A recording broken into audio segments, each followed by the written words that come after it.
Welcome back to Bleav in Softball. I'm your host, Jenna, and however you got here today, whether it was an audio podcast platform like Apple, Spotify, etc., or watching on YouTube, thank you. Subscribe and rate the show wherever you get your pods. If you haven't yet, follow us on Instagram and X/Twitter at Bleav in Softball. That's BLEAV.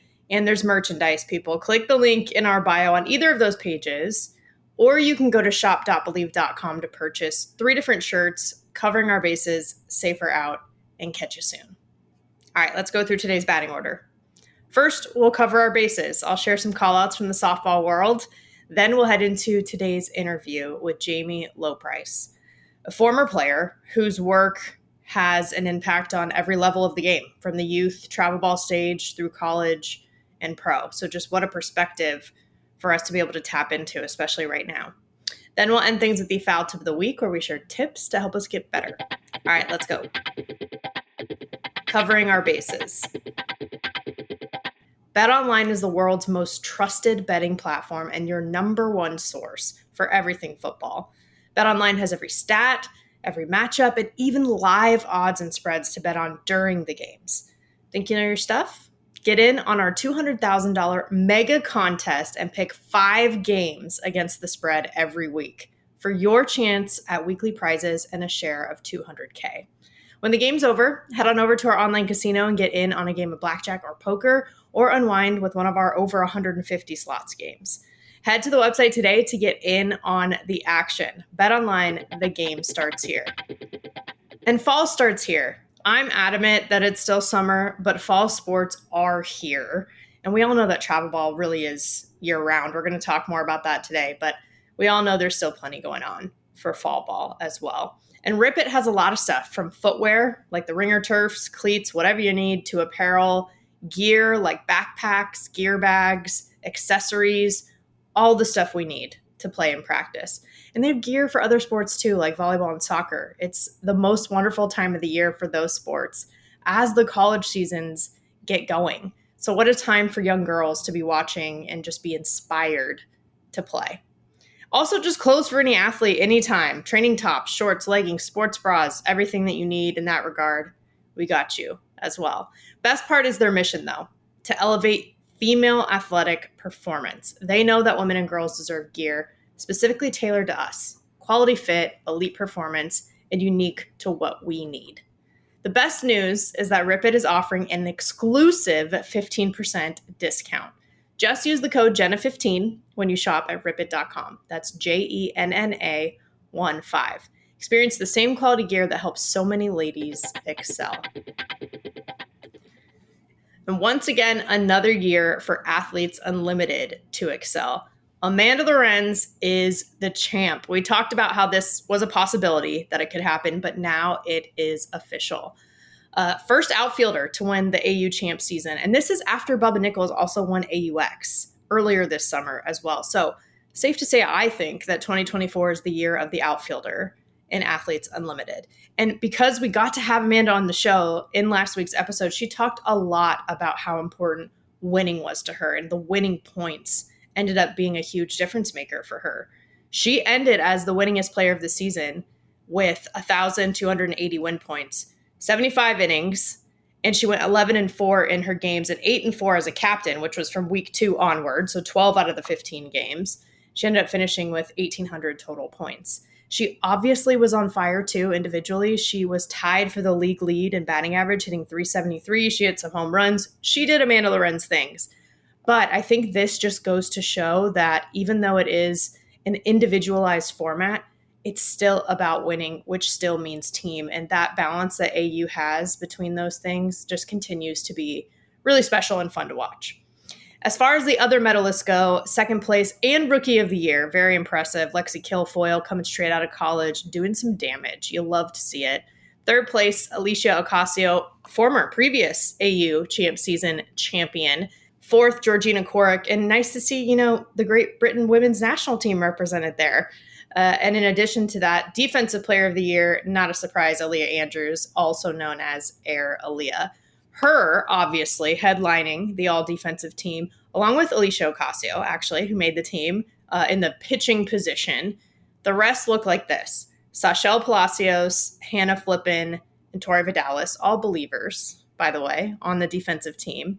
Then there was Bailey Klingler, Aubrey Leach, Erin Koffel to round out the infield, and then Haley McClenny and Bubba Nichols to round out the outfield. Something I want to point out here, too, as a defensive girl, you all know that I love my defense.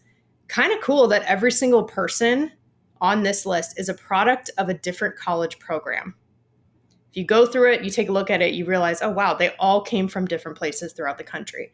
Dominated by former Pac-12 schools, with 4 being represented, as well as SEC with 6 different schools being represented. But just a fun fact, I think, to take away from this season. Erica Piancastelli, another Bleaver, by the way, all-time home run record holder now with 18. She has played in all 5 AU champ seasons, and I remember her on this show back in season 1. It was the first year of AU and the first year of this podcast, and one of my favorite things to do with her is to watch the way she hits, and she talked about daddy hacks and just her unique swing and just how she likes to go for it. So now, years later, it's clearly paid off, which is really cool to see. We've also talked about some retirements that have gone down this season that are now official. There have been 6, 4 Bleavers as well: Sashelle Palacios, Gwen Svekis, Sam Fisher, and Peyton St. George. 2 others as well, some fantastic players that have been a part of our game, in Haley McClenny and Alyssa Denham. And we talked about coming into this season for Athletes Unlimited that the roster was really a mix of veterans and early pros. Retirees are kind of the same. You have people like Fisher, who it's been a decade plus. Gwen Svekis has been around for a while. Palacios, Haley McClenny, of course. But then Peyton St. George and Alyssa Denham just a few years out, and they have their different stories and pathways as to what they're doing moving forward with this game. But I think the captains do a really nice job every year of giving retirees their moment. Their exit from the last game that they're playing, where everyone in the stadium gets to acknowledge their careers. They get to hug their teammates, their coaches, or in this case, their facilitators, and that sort of standing ovation from the crowd that you can't really replicate. It's just very special. So I think this year, though, also had a nice element of passing the torch. So it wasn't just about their exits, but it was about kind of passing it along to the next person. Literally with Sashelle, for example, she's exiting the game. She's got her catcher's gear on, and then her sister, Charlize Palacios, as a rookie, she comes in for her to play behind the plate. Literally coming in, passing the torch to the next one and keeping it in the family at that. Even with Sam Fisher, too, she came out of the game. She was playing third base. Allie Skaggs comes in for her, makes a great play, goes 3 for 3 at the plate. And one thing that I loved about how this poetic moment happened is that the one who pointed it out on Twitter, the way that I saw it, was Taylor McQuillan, because she was the one in the circle at the time. And so she noticed and really appreciated those moments for her teammates too, which is great. And the game goes on, right? But it's nice to know that it's in good hands. And of course, AUSL is next. The inaugural year is going to be in 2025. It's going to start in June. 4 teams, again, playing 30-game season for each of those teams, 60 games total in a traditional format. So the champ season is going to come after that regular season and will be called the AUSL Champions Cup. But with this new format, new structure, AUX's 3-year run does come to an end because now they're filling this summer period with this new, more traditional format. So it's going to be a different look the next time that we're covering AU softball, but it's going to be exciting because it's expanding. And to bring it home, just expanding even more into women's sports. So my fall broadcasting schedule continues with Stanford Field Hockey on Thursday, September 5th, and number 2, Stanford Women's Soccer once again on Sunday, September 8th. It's going to be on ACC Network Extra, which can be found on ESPN+, although I've been told I believe you need a cable package with ACC to actually access it through your TV provider, but you can find the game on ESPN+. So if you tune in, it's just another way to support women's sports. And someone who's also all about that is today's guest. So let's head into the interview. She is the CEO of Alliance Fastpitch. the co-founder of Players Collxctive, a Texas A&M alum, World Series runner-up, 3-time Big 12 champion, and retired MPF pro, Dr. Jami Lobpries. Jami, thank you for joining us. Thanks for having me and bringing me back there. Those it was like a long time ago. I like to do that just because it's a nice reminder for everybody, right? Not everyone feels super comfortable with like the long list of their accolades, but at the same time, it's like helpful, I think, for everybody to know like what is the background and why it's so cool to have you on. Well, I appreciate it because I jokingly remind all the athletes that we work with, like once upon a time, I was an athlete. It's just been a while. Yeah, exactly. I also had to call you doctor too because you do have your PhD, right? I do have my PhD. See, I don't know if you watch Friends, but the way Ross, the character, always is like, I'm Dr. Ross Geller. I was like, you know what? She earned that, right? Like you didn't go through all of that to not earn that. That's fair. I think my mom still to this day, if she like writes me a letter or she addresses it that way, I think she's the only one. That's a very mom thing to do. I respect that though. Very much. Yeah. Yeah. And I think I saw you were valedictorian in high school, right? So I feel like this all tracks. Super nerd. I like my academic scores or awards were a lot more plentiful, I think, than my athletics the older I got. So I'll hang my hat on academics. Well, I love that. And I think it's to all of our benefit now with everything that you're doing in the softball world. And what an interesting time too that we're chatting, just because the college season's in the books, right? Obviously, travel ball nationals have come and gone, and then the pro league championships have wrapped up. Have you kind of had a chance to just reflect on this year in softball yet? It's funny. August is a really interesting time in the travel ball world, and we were actually just talking about that because you're wrapping up the national championships, as you said, the end of July, very beginning of August. But for the travel ball organizations, they go right into tryouts. There is no break. So, and same thing for us with the Alliance. We end our national events and then we launch the brand new season August 15th. So mentally, you're like, yes, I made it through the events, but then you're going right back into a new season. So I still to this day kind of use that self-talk and push myself through because August is it's a really important time in travel ball and it's like a big transition period too. That was going to be one of my questions too, is do you really have an off season or downtime? Seems like not really. It's hilarious. So during our national events is the only time that I'm actually at the events. And I go every single day and I'm out there, one, because I really care about our national championships. I'm also a fan. I love watching our kids and our teams compete. But even college coaches, Jen McFalls is like, so what do you like? Is this all you do? Is Alliance? And I laugh because yes, this is all I do. And it's, the Alliance Fastpitch only started 4 years ago.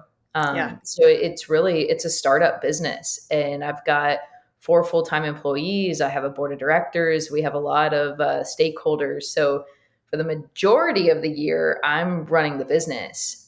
So I don't get a ton of downtime. I'm actually about to go on vacation. But otherwise it's pretty much an annual endeavor.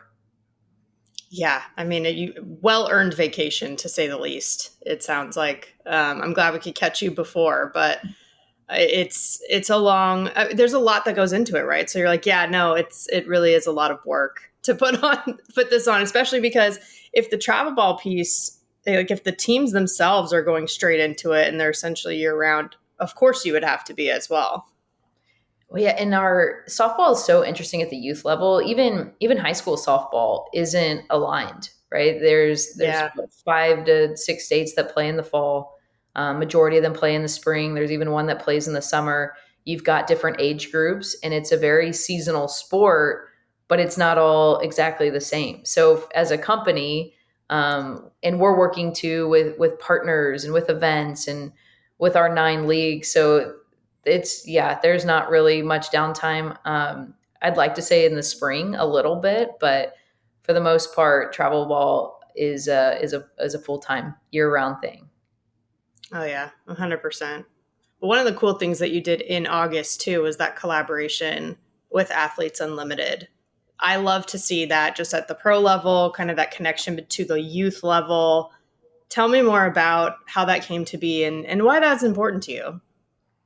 Yeah, I just did a post on my Instagram, and it's a picture of the two logos of Athletes Unlimited and Alliance Fastpitch. And just to me personally, honestly, that means a ton. It's something that when I was a player in the National Pro Fast Pitch, I laugh because it sometimes I'm not sure like how I kept going for 4 years, whether like I was performing, not performing on the field, and I had all kinds of crazy different things happen during my career, but I was always inspired by the players and this vision of what professional softball could be. And so that sparked my journey to go back to academia. That sparked my journey to do my PhD. It's why then I left academia to go to USSSA because I felt that my calling was essentially to help integrate the sport, to get the pro players and the youth players more involved. And all of us playing a piece in growing professional softball. I think part of mine is that youth aspect. And so I think I reached out just initially. I went to watch AU games and I met with Sherry Kemp, who I knew as a player. And hey, is there something we could do? Because their format is unique. I thought it could be a really cool all-star type event if our individual players could use their scoring mentality. And from a fandom aspect, I thought, what a great way to teach our youth players about Athletes Unlimited is that if they themselves experience the point system, then I think it would help them become better fans. And that was kind of a lot of the purpose behind it too, is that I wanted the parents and the athletes to not only meet the players, but to play in their format so that they could then follow along throughout the year and watch on TV and ultimately become fans.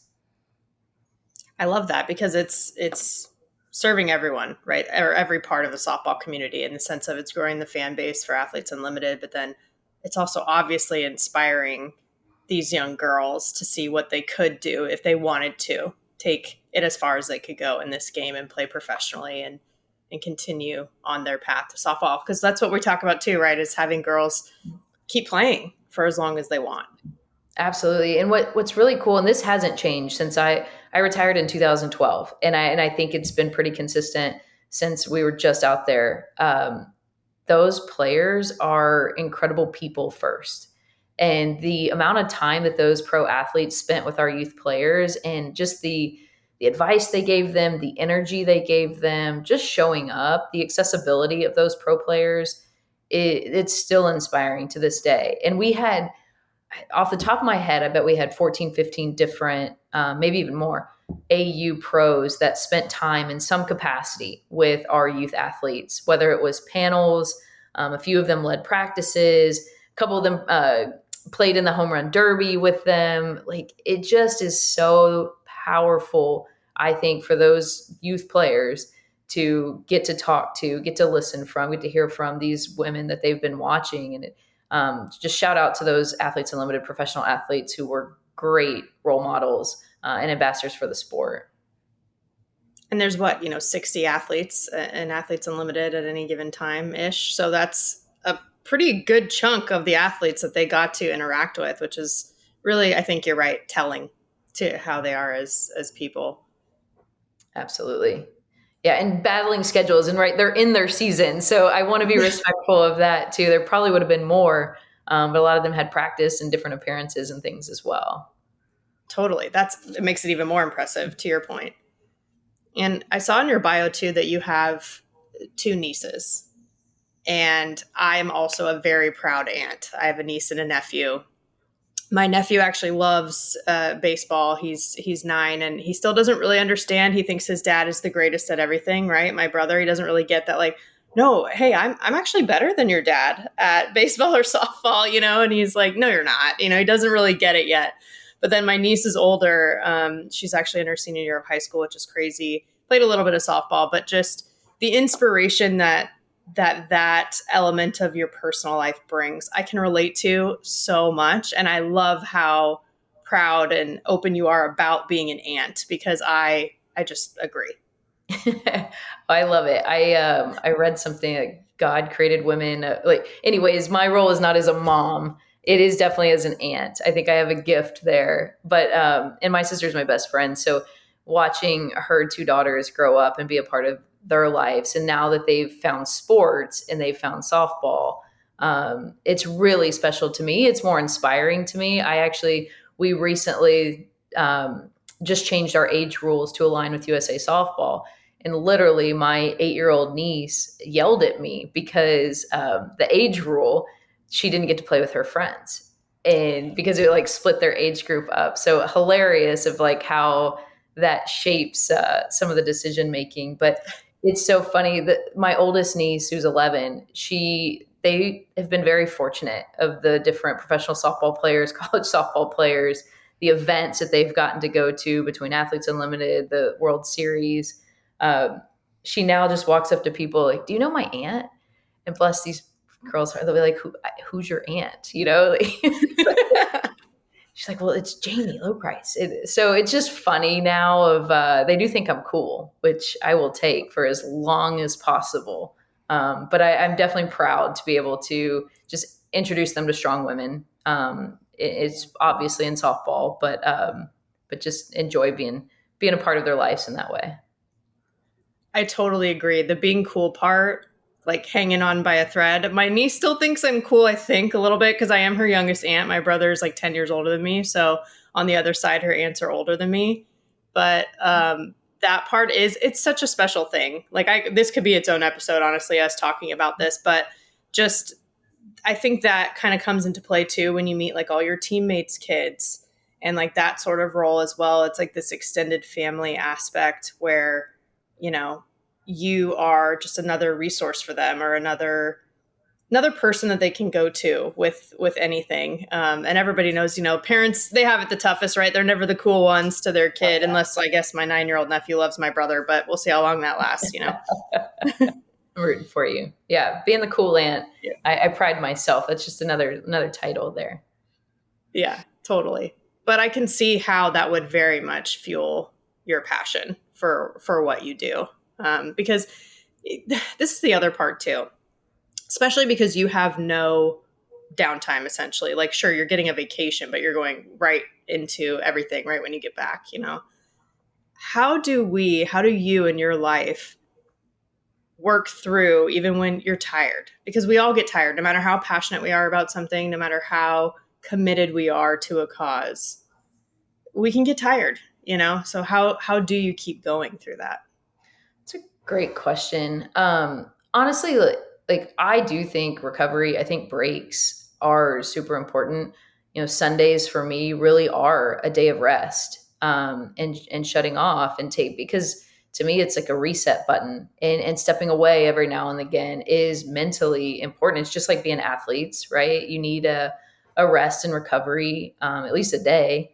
And so I've always done that, in regards to balance and time. I've always thought that's super important. I think my job is so, every day is different. Every meeting is different. That's fun for me. I love to like be involved in different things and different aspects, whether it's, there's events on one hand, there's partnerships on another, there's running the business. And that just fuels me. I love learning. I guess that's a big part of, the academics background. I truly love spending time learning, reading. So I still balance my day. I'm very much time management. I block out times.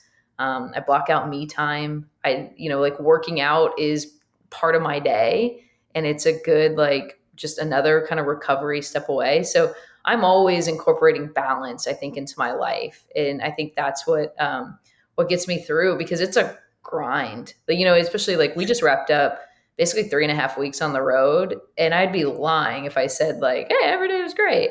Like there's some days it's like, all right, like it's tiring, but like there goes my self-talk and mental toughness, or again, just finding time again to take a little break or step away.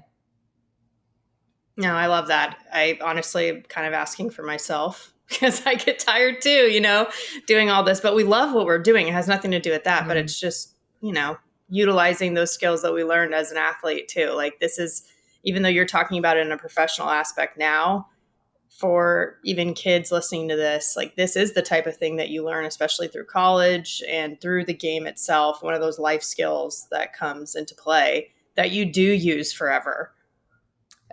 Absolutely. You know what one is recent that I've realized is the ability to compartmentalize. And to Mm. me, that means like, for instance, I go from literally meeting to meeting, and they're so different. And the ability to stop one, start another.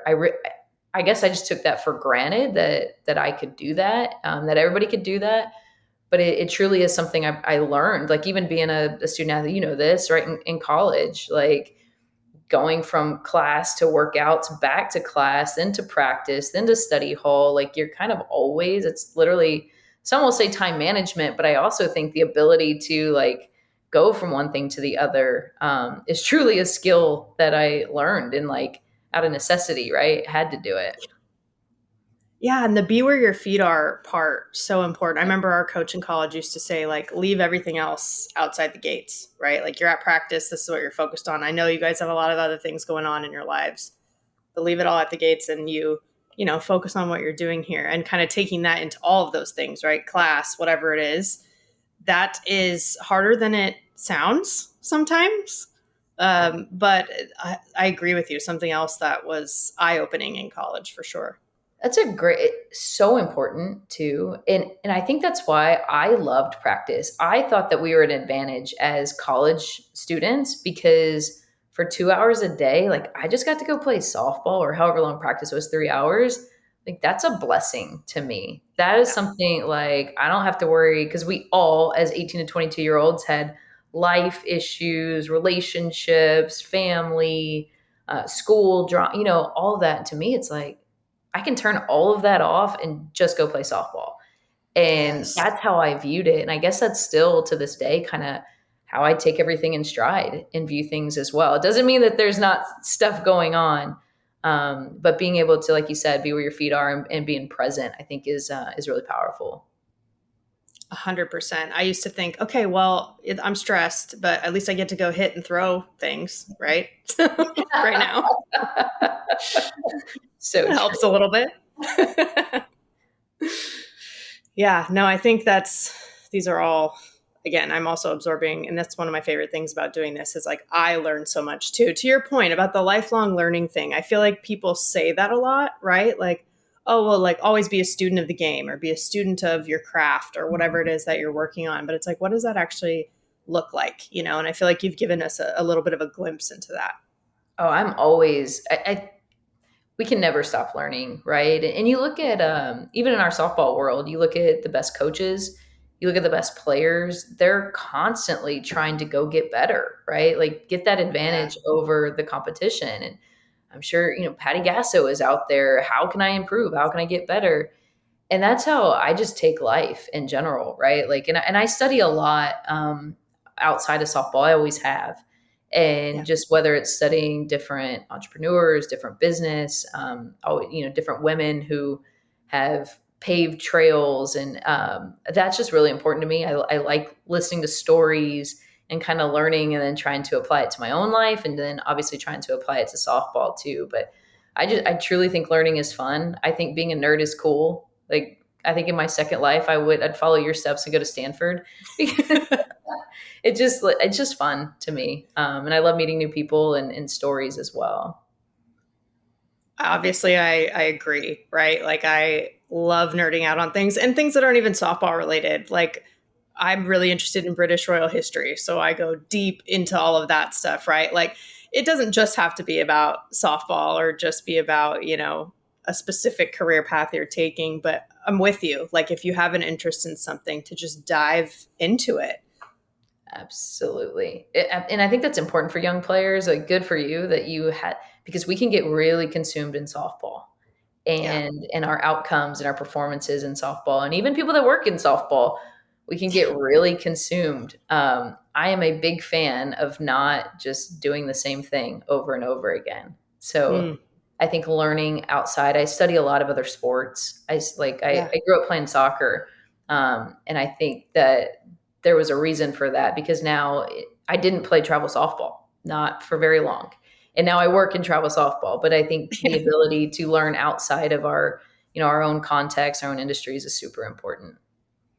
I love that. I'm actually, the past few years, have started to get into, on the broadcasting side, not just doing softball and baseball, but also like soccer, field hockey, volleyball, which I love, especially all the women's sports. Obviously, that holds a special place in my heart. But it's similar to what you're saying, where it's like, I find it fascinating because you have a common thread there with a background as an athlete. Like, you're always going to have some commonality, but to learn just about the different sports, the different cultures, how they run things, and you think about how could that apply to softball, like there's so much out there that's so fascinating, that I keep agreeing with you because I think it's great. Yeah, I've been studying more recently, just like professional league development, because too, I think that in majority of the other sports, there is a youth component. And so like Yeah. my background is soccer, and I played club soccer. I did the Olympic development program. Like, I thought I was going to college in soccer. So I was really immersed in it as an athlete. And I look at how they do things. Volleyball has been one that I've more recently been following too, from their club structure. But you look over at like European soccer and their academy model, I think is really fascinating. I've been following like the Premier Lacrosse League, and what they've done and how they've built. And I just find it fascinating. And then again, like, all right, what can we do in softball that might like mirror, like what did they do well that are some of the things that we could mirror? Oh my gosh, 1,000%. Especially, and I've seen you share this on social media, when you want to do something that nobody's done before. Like, I remember seeing you post something to the effect of like, that's what you knew you wanted to do. You didn't know what that looked like necessarily, but you've talked about like paving new paths, for example. When you want to do something that nobody's done before, that learning aspect and all of that, you have to have that, right? I mean, because there's no blueprint. You're making the blueprint. There isn't one to follow. And maybe that's why, because I'm not the best rule follower all the time. Anybody who knows me would probably laugh at that, but doesn't mean I don't follow the rules. I just, like to bend them sometimes. But as a kid, I don't even know what the heck it meant. Like, here is this just wild little kid that's like, I want to do something nobody's ever done before. But that's a challenge to me. And that's what's Yeah. fun in creating these new pathways. I think maybe that's the competitor in me too, that it's just kind of fun to figure things out. Oh, 100%. Because if you look at all these people who are super successful in what they do, whether it's softball or not, a lot of times they're doing something that maybe no one's done before, or that people thought, oh, no, that's not possible. You can't do that, and then all of a sudden they do it. And they have to have that belief to be able to even think that they could do that. Well, and I think it probably drives me crazy when I look, I'm like, why are we doing that again? Like, we've tried it. We've tried that for however long, and it hasn't worked. It's not working. So why don't we look at this a little bit differently? That's probably what might even motivate me a little bit more. Just like taking a step back Yeah. and like, okay, why are we continuing to beat our heads against the wall here? Like, let's pivot a Yeah, little bit and adjust. totally. And that actually, with Alliance in particular, it's different, right, than what we've done in the past with travel ball. And you said it's still a startup, really. It's only been a few years. But what about what you all are doing at Alliance made you decide, like, yes, that's something that I really want to be a part of, and you feel like it differentiates itself from everything else? I love that you use that. It's funny. I'm reading a book called Play Bigger, and it's not about being better. It's about being different, and that's Mm. exactly what I think we are. And I think if I look back on like my career, my story, the 5 years I spent at USSSA were super important because it gave me a different viewpoint and lens of youth softball, something that I didn't realize. And I worked a lot with directors who were hosting tournaments, and we were building programming, for different states and the youth tournament side. What always has motivated me is the athlete. And so when conversations started happening with the Alliance, like, I am somebody like, even in high school, like, I was the kid that had different friend groups. Like, I got along with everybody type of deal. Like, I wanted to be friends with her. I didn't want to be like in my own one little bubble. And I guess that's kind of like the Alliance. Like, we want to work with all. That's important. And sometimes I felt whatever it was, like whoever I was working with, it's like, oh no, we can't sit with them. Like we can't work with them. Like we're Mm, competitors. And so this concept that came about kind of fit with the alliance of like, hey, these are travel ball organizations and coaches that are leading the effort, former athletes and coaches that want to work together, that want to create this movement where let's work with other people in their own strengths. And that's really and the what motivates us every day is the athlete. And that's true. And that literally has been the case since day one of even like when we started some of these conversations. I think a lot of people were very curious, like when the alliance happened, based on who was involved. So the company mm, itself, startup, brand new. The right. people were not. And, the people, all of us have been in the industry in some capacity for a long time. And so I think a lot of people are like, all right, this is another one of the quote unquote alphabets. This is another sanctioning body. This is an event company. And we really are not. And I was very strong in those statements at the beginning. And I still am to this day because we aren't. And putting a definition on us has been hard. But I truly Yeah. think of us as a national body for travel softball. It's this conglomerate of travel ball coaches and athletes and program directors that we've restructured youth softball into a league type. Like if you look up the definition of a league and have a Yep. regular season and a postseason, and we have stat leaders and we have team standings and we have a qualifying pathway. Those are the things that we've done that have truly, they haven't existed as a whole. They might have existed in silos, but they didn't collectively exist together. So a long way of answering your question. I get really passionate about that story because there's so many like myths and misconceptions out there still 4 years later. But yeah, that's a little bit who we are. Oh, 100%. I had Tony Rico on the show in the past as well, who I know, for example, um, that's a great example. The Firecrackers, not new to the scene, right? Like always been a pillar of the travel ball community, and their involvement, for example, is what you're talking about. And I'm seeing, as you're talking through it, I'm just seeing a clear pattern of like, okay, here's a travel ball organization that you're sort of framing more like what it would be like to compete in college.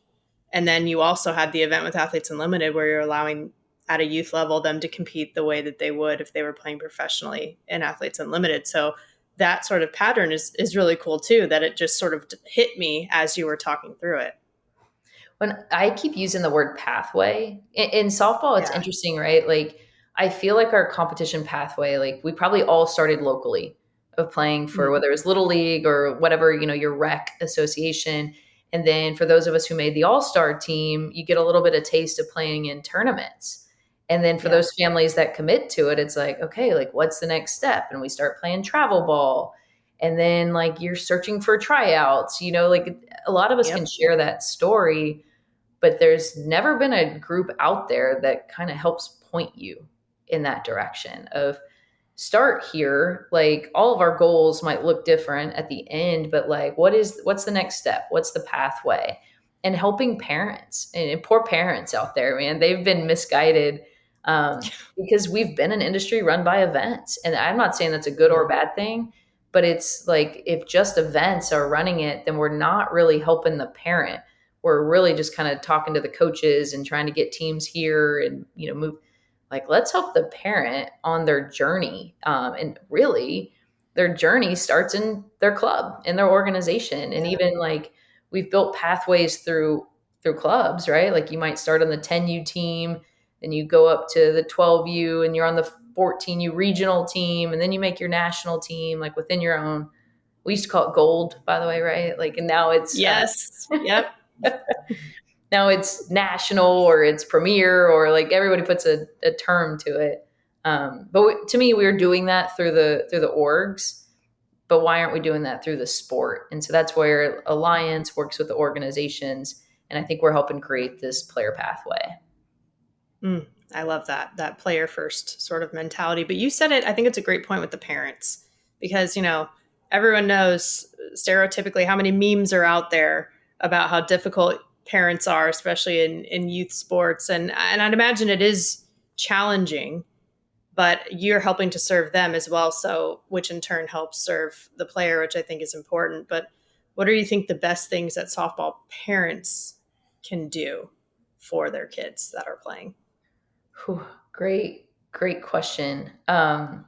Seek information, but that's the hard part too for I think the parents. It's like, Yeah. where do I go for information? Do I Google it? Do I go to YouTube? And that's I think that part's been missing. So we are trying to help there, just like centralize vetted information for parents too. Sue Inquist told me this years ago, and that has stuck with me about serving the parent. And then I've watched it. You talk about my nieces, but my sister is a softball mom. And so, of Yeah. course, like she's going to text me of like, hey, what size bat should I get, Caden? Or like, should we play league again this year? Should we go to travel ball? And I'm like, dang, I don't know the answer to those things. And I live in this world. So if we can give more information, and not everybody has access to some of these travel ball organizations, right? Like not everybody has access to trusted resources. So I don't know if there is an answer to your question yet, but we're trying to solve that. Like we're trying to do a better job of getting that information for parents. I think now, right, like there's some really good podcasts out there. I think there's some like really good, but unfortunately there's some wrong information out there too. So I think collectively, like all of us pooling our resources together is important. Well, and quickly too, would love for you to share with those who might not know already your podcast that you do, so that everyone has that resource. It's called The Car Ride Home because I felt that the car ride home is synonymous with travel softball, right? How many hours did you probably spend going to and from practice and tournaments? I just feel that I've been very fortunate in my softball journey to talk to all kinds of people. And I just wanted to share those. And that was truly the concept behind it. And so it's a range, right? You might get a current college player or pro player. You might get a travel ball coach, which so many of them like haven't had a platform to share their stories, and they're, True. they're very powerful. One of my favorites was with Jenny Ritter, who is leading fast pitch for the Wilson brands, and it's just cool to talk to all. So I'm hoping I did one with Maria Jennings. Obviously, everybody knows So Tiari cool. Jennings, Tiari's sister Tele, who's going into her sophomore year. Like it was a really cool story of a mom who's got two successful daughters, but each one had their own journey. And so I thought that would be Yes. really cool, relatable for parents out there who have multiple kids that are playing. But yeah, called The Car Ride Home. Yes, that resource right there. I just asked like, oh, well, what can parents do to serve their kids, right? And the fact that there even is that episode that people can go check out. Wonderful. Like those are the types of things that our parents certainly didn't have, when we were going through the system. It's fair. And I think that's such a great example too. I remember interviewing Tiari after they four-peated, right? It's like crazy to even think about, but asking her about like what would she share with her sister, or even the next generation of OU players and everything, if she could. And her big thing was to be yourself and to have your own path, like exactly what you're talking about. Clearly, it came from a place within her family with her mom. But I think that is such an important part too, is like we don't always, but it's easy to try to make things cookie cutter in general, whether it's as a parent or whether it's as a coach or as a player, maybe thinking like, oh, I should just do the same thing every time. But to your point, like that's actually what gets you stuck, not doing the same thing every single time, in terms of how you're approaching as you're learning. It can sometimes be what helps us. Well, that's where like the pathway and like your own journey is super interesting to me, and it's I feel like it's been really hard in our sport. Like, all right, give me an end goal, and how do I get there? So if I want to make the Olympic team, how do I get there? If I want to go, I feel like one of the most defined pathways right now in softball is if I want to play now they're called the Power Four. Yes. How do I do that? Well, you probably need to go play for one of the best or bigger organizations that have these connections. That's not a great answer, but it honestly is kind of the truth right now. But what if I'm a player that wants to play? I'm from Texas, so like, what if I want to play at Sam Houston? What if I want to play at Houston Christian? What if I want to play at UTA? And giving those parents, equipping them with what does that pathway look like? Well, hey, those coaches are probably going to recruit more regional. So actually, you don't need to go all over unless you want to compete, but like, Sure. here's a pathway that you can go. And I think trying to get more of that information out there, because every player's journey is different. And some girls might not even want to play in college, right? Which is totally fine. Like, they just want to play locally for their community. Maybe they do want to play travel ball, but they want to do it within a certain radius. And I think, amplifying some of those messages and stories of here's the different journeys that you can go on, and everyone will look a little bit different, but there's definitely a pathway for everybody. That's one of the things that I think I love and find so interesting about the work that you do too, is the pathway piece. It's sort of like, it feels sort of comprehensive of that pathway starting at the youth levels, leading up to college, and then after college, like with the Players Collective piece of what you're interested in.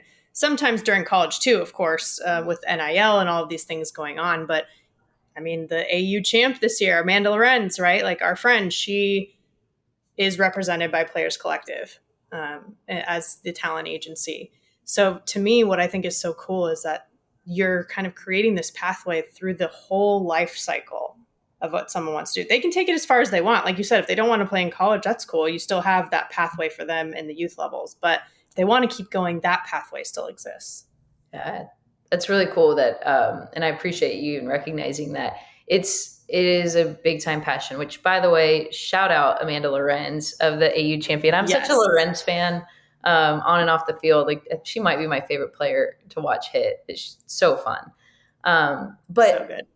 I think that was one of my first conversations with Leslie Feldman, who co-founder, and Leslie's Players Collective. She's the attorney, like, she is doing all the work for it. But I think there's always been something that, like, we can either do more for our female athletes, or like, how can I lend anything that I've ever learned along my path? And I'll never forget when I was a senior in college, and I was trying to figure out, like, what am I going to do? And I pretty much graduated in December of my senior year. I had like a internship for during my senior season. So like, I didn't even have class when I was playing my senior year, but it was, all right, what am I going to do? I have no idea. And so I'd asked my coach, like, are there any jobs in women's sports? I don't know why. I just found myself, like, in every research paper or like extra topic where I got to pick, like, I was looking up women's sports. And so she Totally. was like, oh shoot, I don't know, but like, let me see if we have any alums. And she, connected me to a few people, and like, I'll never forget that. And Coach Evans has played a huge part in my life for many, many things, but I'll never forget that. So like, it's very important for me to connect others. When I was doing my PhD, Jess Mendoza actually connected me with a group, and we did. I was like raising my hand to volunteer research, and we went around. U.S. Women's Soccer was on a tour, and we went around the tour and met with local women who are working in sport. And what came out of that was, all right, we just need to talk to our female athletes about the opportunities that exist in sport, and like, just show them. Because really, like, when I graduated, if you wanted to work in women's sports, it was coach. And Yeah. that's not my gift. Like, coaching is not my passion or my gift. I really appreciate all of my coaches. But I was like, what else is out there? And so fast forward, like, that's why it's super important for me to create internships, to create job opportunities. Of our 4 employees, or I guess 5 include me, 3 of us are former softball players. We have now 4 years of alums in the Alliance. This summer, I think I had 10 different Alliance alums, current college players, who came back and worked for us in certain capacities. And then, even speaking of Leslie, and like some other women that work in the sport, we did a really cool event at our national championship where there was 6 women that all work in softball or work in sport in a different way. and we shared our stories with, there was about 80 athletes, high school players that were there. And so every avenue and opportunity that I can, trying to just show players that there's so many different paths out there. When you hang your cleats up, or even as you're still playing, that there's a ton of different opportunities to use your different passions and skill sets. Very long-winded answer that I just gave you. No, a great answer, because I totally am with you in the sense that, yeah, it used to kind of be like, well, if you want to stick around the game, then yeah, coach. And that was kind of it. And that's a beautiful choice, to your Absolutely. point. If that's what someone wants to do, that's wonderful. But the amount of different things that we can do now, or different gifts that we can utilize. Leslie's a great example too. I remember meeting her in Clearwater and being like, man, she is just such a badass. She was with Amanda there. And then I saw her at Mary Nutter, and everything was set up, and they had all of the merch for like all of the different players that Players Collective represents. And it was just pretty cool to see that. And again, it was like all these young girls coming to meet the pros, and then watching the college players. That connection all the way through at different ages was still there too. And I really appreciate that you guys do that. Again, that connection all the way through, I just think is so important for us as a sport. I completely, and I mean, look what you're doing, right? And whether it's yourself with the podcast or with D1 and different, like, now the growth of media opportunities or marketing opportunities, all the broadcasting.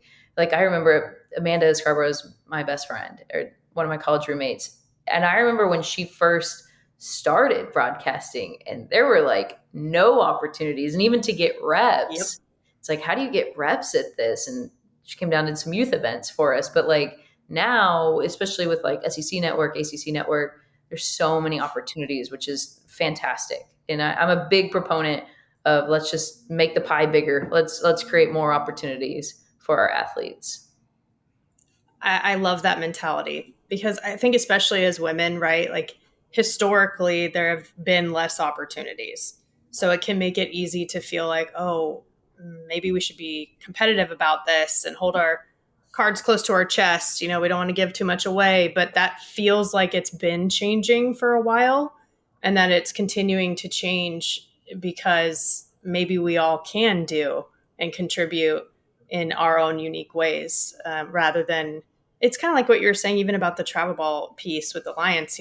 It is an alliance. I feel like that's very aptly named, because some people who maybe are competitors on the field or whatever it is are working together, though, for the bigger picture. And that does seem like something that we're getting there.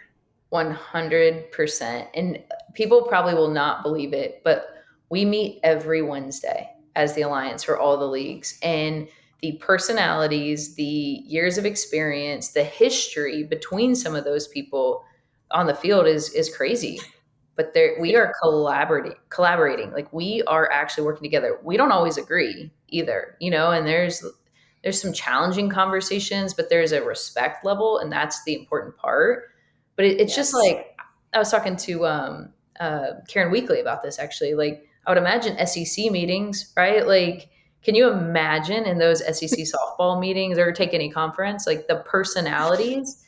That's Yeah. how I explain my job. Like, that's what I do, is I like am Yeah. managing personalities. But it's powerful when you can get in a room, when you, let's compete on the field, let's work together off the field. And I say this all the time, speaking in our industry, stop fighting over the same pieces of the pie. Like, let's just make Mm. the pie bigger. If we can truly all work together, like, let's get more girls in the sport. Let's keep the girls in the sport longer. And then we don't have to fight over the same athletes, right? Or the same events, or whatever it is. Like, make the pie bigger. It's going to be my call. Yes, I really appreciate that, and the way that you phrased it too. Because there is something, I think, about team sports that has us wired that way as well. I think sports in general, you're going to learn a ton about yourself, about the world, about a lot of things. But with team sports, you mentioned it. Your teammate, Amanda Scarborough, we've had her on the show too. She's fantastic. But there's this element of the team that makes that relationship, I would imagine, extra special. And to your point, if we're all working together, that is more of a team, like a team for the sport of softball versus fragmented, not united, kind of all trying to do different things in a silo. So I like the way you said that, is make the pie bigger. You nailed it. And at different levels of the sport, we were and we are working together. In travel ball, we Yeah. were not. I was amazed. We had a dinner because I am a team sport athlete, and like I said, like I like going to dinners with all my friends, and like, Yeah. "Hey, you met this person." I was amazed at one of our first dinners with the Alliance that this group of people had never broken bread together, right? Had never Mm, like sat at the dinner table and met each other off the field. And that was eye-opening to me. And it showed why what we're doing is so important. Because like yeah. that's life, right? No matter what, we're gonna disagree on things, we're gonna compete against each other in certain things. But if we're all in this for the same purpose, and the same end goal, just like a team, right? Like if we all have the same vision of like what our goal is, then it's easy to work together. It's easy to like get over some of the hard conversations because we just remind each other of our core values. I think I'm on repeat of sticking to our core values, but that part's super important, and it is. It's Mm. very team sport oriented. I think is where I got that from. Absolutely. So that's why values are important, though, because it's not just the words, it's what the words mean, right? So you're repeating them and it's like, oh, right, yep, that triggered exactly what I needed in my brain in this moment, right? Of what to focus on. If I'm maybe everyone deviates, right? No one's perfect. So but getting back to that North Star is important.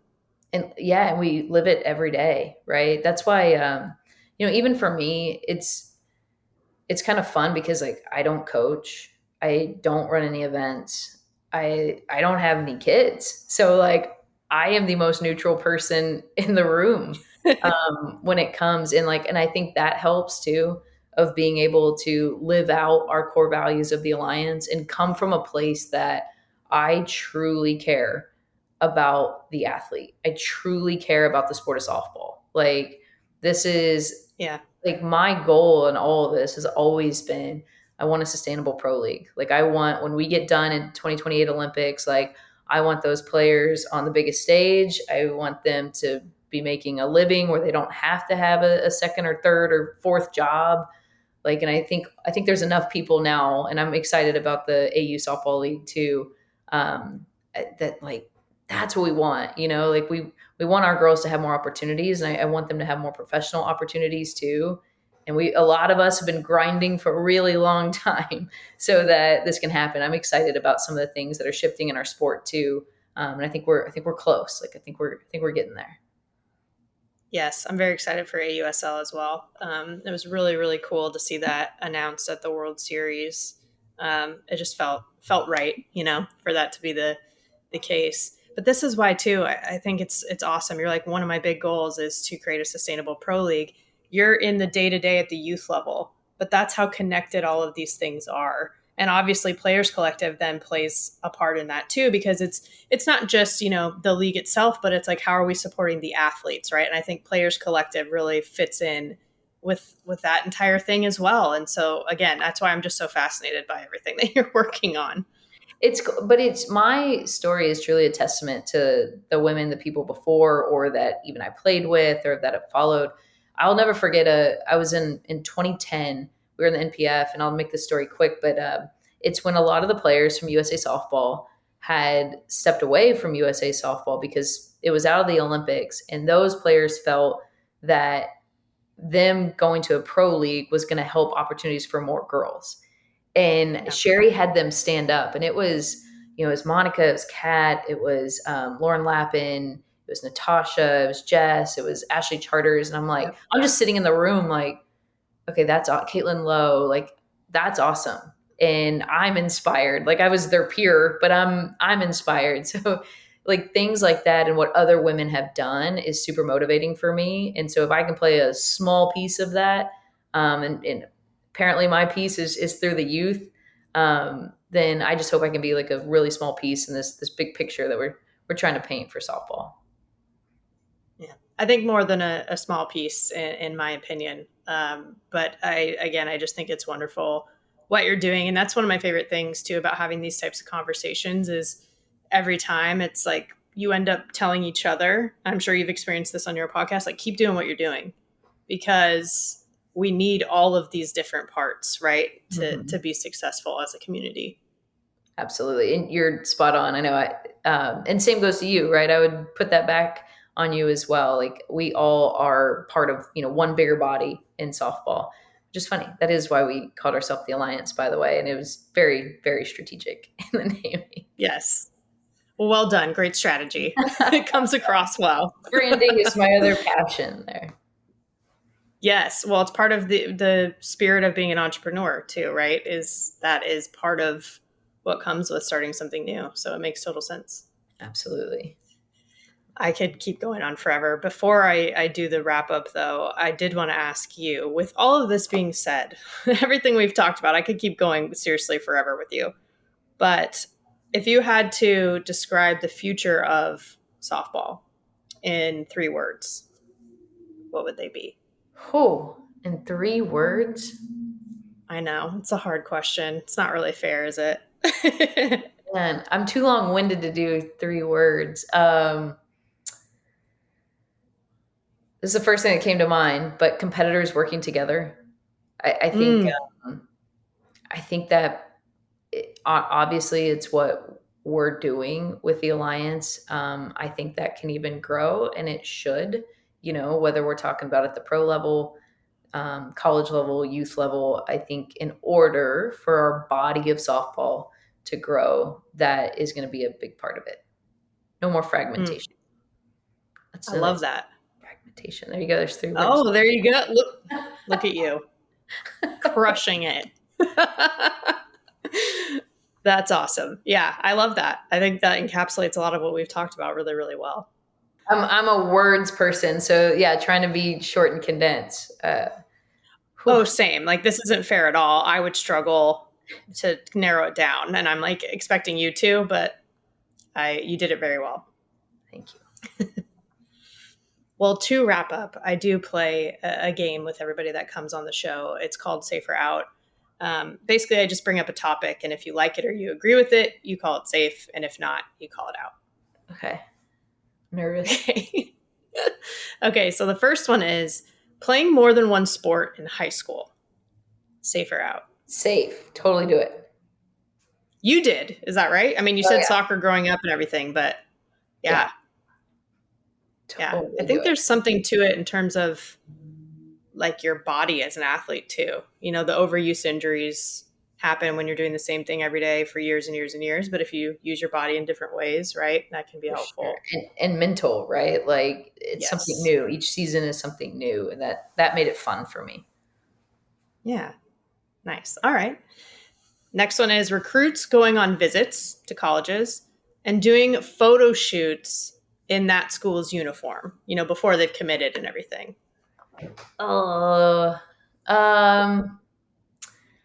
I'm going to say safe because I think media is a huge part of the world that we're living in. And I would feel like a hypocrite if I went against that because I'm all about the media days and the photos and socials. So I'll go safe. I get that. So my gut reaction to it is you need to earn the right to wear that uniform, whatever. That's my old school reaction to it. Or you have to commit and get to campus and do all that stuff. But I think you're right. Also now when people are announcing hey, I've committed to this school, and then they have those photos, it's pretty awesome from a media standpoint. It's pretty cool. Content usage, I got to get my photos so I can use them. I'm prepared. Yeah. Yeah, exactly. All right. Next one is conference realignment. Safe or out? I think out. I think from a business standpoint of why it was done, I think there's going to be a lot of fallout, and I just cannot imagine because I live in Florida, and when I have to fly home from California to here, it takes my entire day, and I cannot imagine being an athlete. And I'm even thinking about the volleyball sports, where they're just coming to play one game and then getting back on a plane, and that just sounds terrible. Flying east is tough because it does take your whole day with the time difference and everything. I usually plan the whole day. I'm well, this day's gone, basically. Yeah. All right, last one. is bat flips. Safer out. Oh, I, I'm gonna say safe from this lens of like, I like content. I think our sport needs an Angel Reese. Like, I think we need it. I think it creates fandom. I think it creates attention.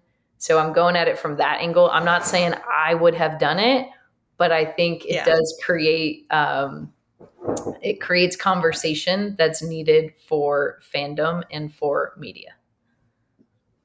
I see what I like your answers to this because it's coming from, in my view, this idea of like we can stick to our values, but also evolve, you know, like that is something that we have to do actually, if we want to be successful. It's like the hero and the villain, right? That's movies. That's stories. And so I think sometimes we need it because it just creates a good conversation. And like, I don't want our sport to just be so, this is controversial, but I don't want our sport to be so polite all the time.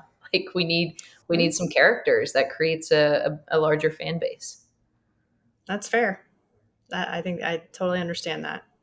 Well, thank you for doing this again, Jami. I really appreciate it. I knew it was going to be good. It was great. And I hope you just had fun because that's Yeah. also what this is about. I actually forget that we're even, recording this. It's just a conversation, which is a testament to you as well. So thanks for having me. I appreciate you having me on.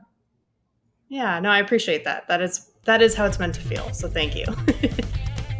I can't really overexpress how much I appreciate people like Jami, who, like I said, are impacting the game at every level because we need it. We need it all to get where we want to go. And I think it's especially interesting to hear her perspective as we look back on this year in softball.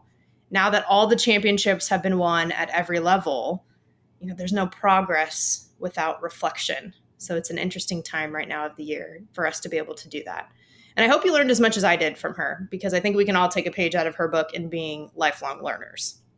So with that, let's transition to the foul tip of the week. This week's foul tip is about getting out there.